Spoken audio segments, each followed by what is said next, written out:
So Jackson Dart, okay? He's an interesting cat. I loved him at Ole Miss. I loved him how he played, and when he got drafted to the Giants, I was like, okay, this might could work. This is a quarterback for Brian Daboll. So, you know, the Giants beat the Eagles on Thursday. And let me go ahead and just get my little soap opera out the way, since I've been wanting to talk about the whole podcast. I've been itching about it. You know, I'm a Dodgers guy. If you guys didn't watch on Thursday night, the Dodgers beat the Phillies in absolutely horrendous fashion. The pitcher, I forgot the guy's name off the top of my head. I think it was like number 51. Y'all know who I'm talking about. The closing pitcher that they brought in. Andy Pages hits the ball right to him. Had plenty of time. You had runners on bases loaded, 2 outs. He hits the ball right to him. He bobbles it a little bit, but ultimately picks it up cleanly. So you have options. You could go home like he did, and he went home, or you could have thrown it to first base. Dude, he throws it home. He panics, throws an errant throw.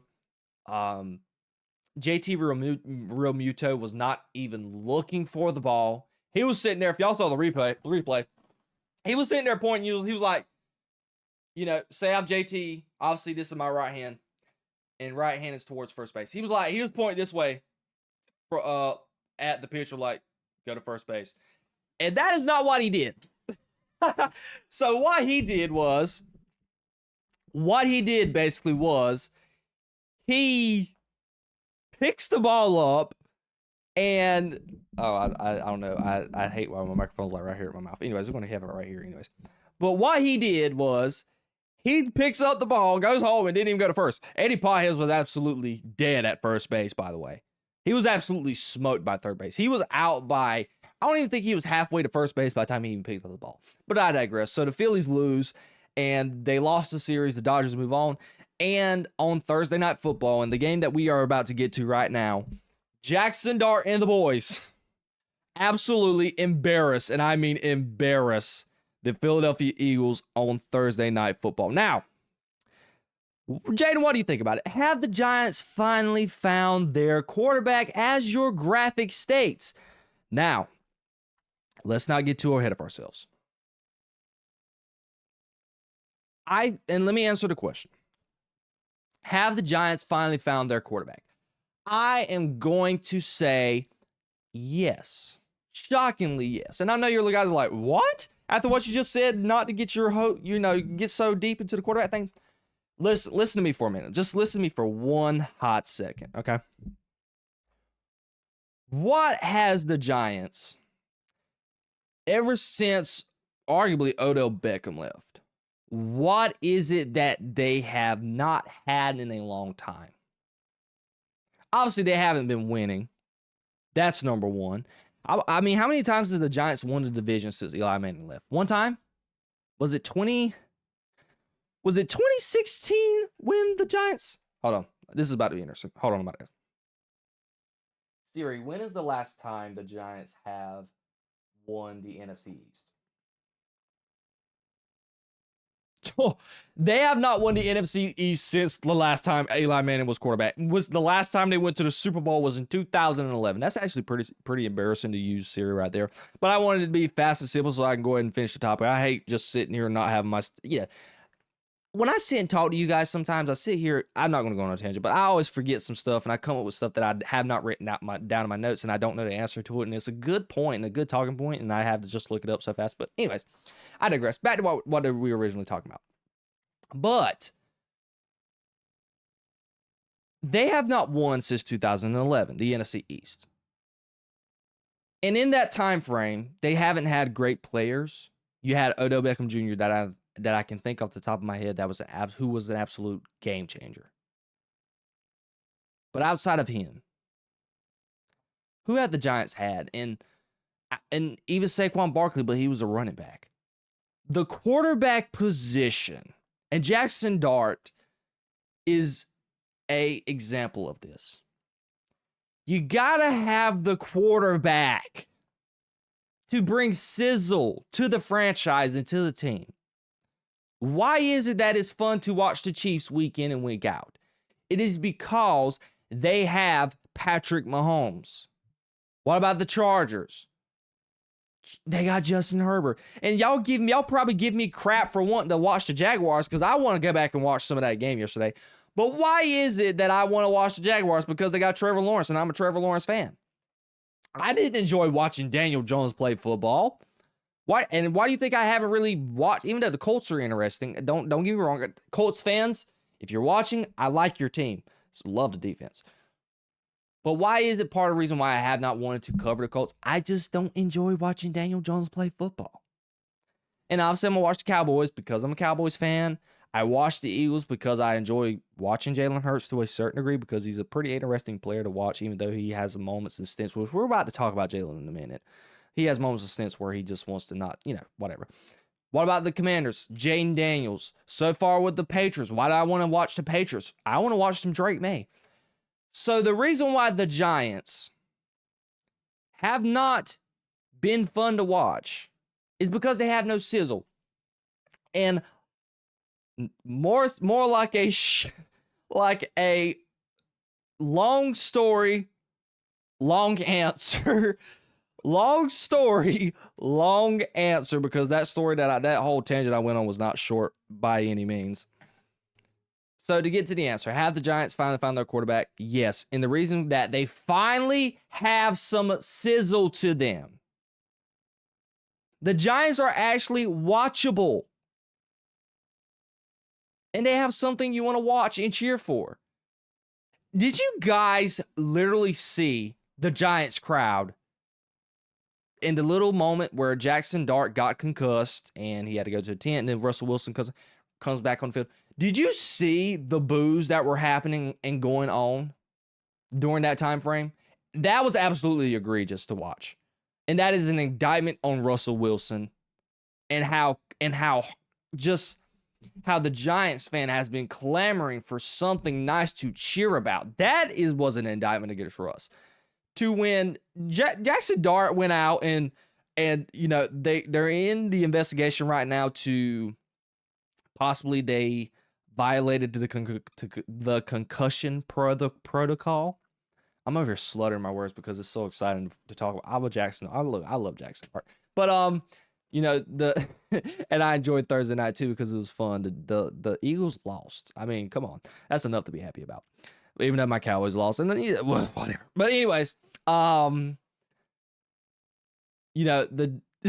Brian Daboll, when Jackson Dart got concussed, Brian Daboll looked like his job was just on the line and like he was just desperate for Jackson Dart to come back on the field. Did you guys see what Brian Daboll was doing?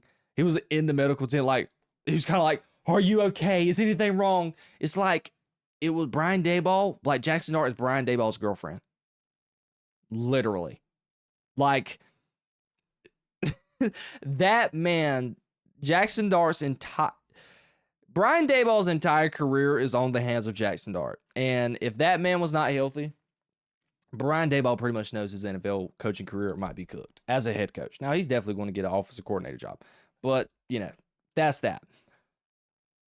But when you see what happened when Russell Wilson was able to get on the field and you saw the boos and you heard the boos as soon as he stepped on the field, and then when Jackson Dart was back and he was on the field and all the cheers and stuff that was happening, that is the type of effect a quarterback can have, a franchise quarterback. That is the type of impact that he can make on a franchise and on a city and a fan base. And that is what the Giants have been missing for the last 13, 14 years. Ever since Eli Manning and then went to the Super Bowl. You had the Odell Beckham Jr.'s, you had Saquon, but they never have got the quarterback position right. And they finally got it in Jackson Dart. Now, I'm not jumping on the Jackson Dart train just yet because I have to see more. I feel like, to me, Jackson Dart puts himself and his body in too much danger. He needs to learn how to better protect himself. I want to see him get better at being a more efficient passer of the football. And I think he was efficient. He was 17 for 25, 195, 1 TD, 1 interception. But, you know, we said the same thing about CJ Stroud last year or the year before that, because this is CJ Stroud's third year. What happens when they actually get film on you? How are you going to be? Are you going to still be able to take and advance that next step? I don't know if Jackson Dart is going to be able to do that, but Jackson Dart is moving into a positive direction. He's playing great. He's playing great. Given the circumstances that he's been put in, he's playing great football. And he exposed a team like the Eagles, and we're about to get to them in a minute, last night. What about another cat? And another reason why the Giants have some flavor and like they're kind of interesting to watch. What about this kid, Scattaboo? Cam Scattaboo. And yes, I guess it's called Scattaboo now because they're calling him Scattaboo, Scatabo, whatever you want to call him. He's absolutely phenomenal. He was running roughshod over the Eagles on Thursday night. He had 19 carries for 98 yards, 5.2 yards a carry. He only had 19 carries, which is actually pretty good to see. But guys, I don't want to get too far on Scattaboo too. I think Scattaboo is going to be a good running back for the future. And I think it is an absolute, it makes no sense that he even fell to the 4th round. If all you had to do was go back and turn on the college football playoff against Texas last year and just watch the man play on live television on that big stage. He was balling. I don't know how he got dropped as far as he did, but he did. But we saw the type of flavor that the man possesses and that he could add to the Giants franchise. But I don't know if his play style is going to be able to last because he takes a lot of hits and a lot of punishment. The only guy that I know that has been able to play that way and still be in top tier shape and top tier health has been Derrick Henry. He is the only guy that I know that has been able to withstand that type of punishment over the duration of his career. But you got to compare Derrick Henry's body type to Cam Scattaboo. Derrick Henry is built like a freaking Mack truck. The guy is a physical specimen, not of this earth. That is who we're talking about in Derrick Henry. Just look at him. The guy's massive. And as Scattaboo took his shirt off, he's a pretty good-looking guy. I mean, he's in good shape. But he's not no Derrick Henry. So I don't know if his body type I don't know how long his career of how elite play, if he can play as elite as he's been playing so far for more than maybe 5 years. But it's an exciting story, and it's an exciting type of environment to have in New York when you have a guy playing like this. And you couple that with Jackson Dart, and then you have this new combo that they're really leaning on. And I think I can pull it up right here.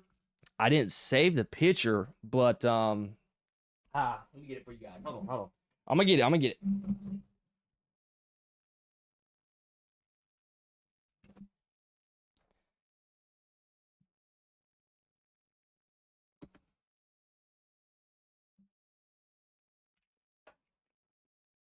And I know you probably saw this picture going around. This picture right here. This should be it. This picture right here in itself is just enough of evidence. Like, the Giants really have swagger and they're interesting and they have flavor. And that is good for the Giants fan base. That's good for the New York market. And it's good for the NFL. Because this dynamic that these dudes are trying to bring, and it's in this picture itself. This is what the Giants have been missing for the longest time, and they finally got it, and they're interesting. And they're playing good football. So what does that say? To answer the question, I think possibly, yeah, the Giants might have found their quarterback. Now, let's move on to the Philadelphia Eagles. Guys, it doesn't take any type of analyzing or anything to sugarcoat this, but the Philadelphia Eagles offense is absolutely pathetic. And let's put an emphasis on that. They are absolutely horrific and pathetic. They scored no points in the second half. They have been throughout the duration of this season. They have been absolutely abysmal to watch. They have a boring offense. It is bland. A.J. Brown, he's had his frustrations throughout the season so far. Rightfully so. And we've seen the videos, and we see during the games, not during the videos, but we see during the game of him running these bull jive routes. It's either a slant, a 5-yard curl, a go route. He runs the same 3 to 4 routes on every single play, it feels like. Jalen Hurts is never under center. Everything seems to be in the gun. Saquon Barkley, they have not been able to run the ball. And I know it says Saquon Barkley rushed for 12 carries for 58 yards, but one of those were off of a big run. If I'm not, the long run was 18 yards. Take that away. Let's just do some math right quick. Take away the 18-yard run. So he had 11 carries for 40 yards.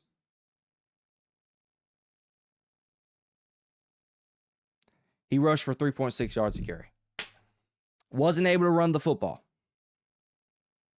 And then passing, Jalen Hurts loves throwing to Dallas Goedert. He had 110 yards. And A.J. Brown, he had 80 yards. But still, the offense isn't efficient. They cannot, they can't do anything with the football in certain halves. This is another week where they have a half of football where they do absolutely nothing on offense. It is mind-boggling, and I don't understand it. Jalen Hurts missed Devontae Smith in the first half. That would have put them up, what? I think at the time it was 7. It could have been 24-10. But no, overshoots them. Jalen Hurts has not played great football this year. He's just not. Outside of the little stint in the first half against Dallas, it's like Jalen Hurts has had halves. He had the first half against Dallas, and he had the half against the Rams. But outside of that, I am here to tell you, I don't think Jalen Hurts has played great football this year at all. And then Jalen Hurts threw that egregious interception off on the corner of the sideline for a pick six when he had A.J. Brown wide open in the middle of the field. Jalen Hurts and Dak Prescott, you can say, have the same sentiment. They're not athletically these super phenomenal quarterbacks to the point to where they cannot use their arm to win a ball game. They have to be efficient and have a good and efficient rushing attack in order for them to win a ball game and be super efficient.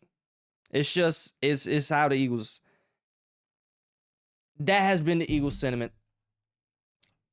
since Jalen Hurts has been a quarterback. Because when they went to the Super Bowl last year, Saquon Barkley almost ran for 2,000 yards. In this season, Saquon Barkley has been a shell of himself. He's not been able. I mean, how many rushing yards does Saquon Barkley have on the year?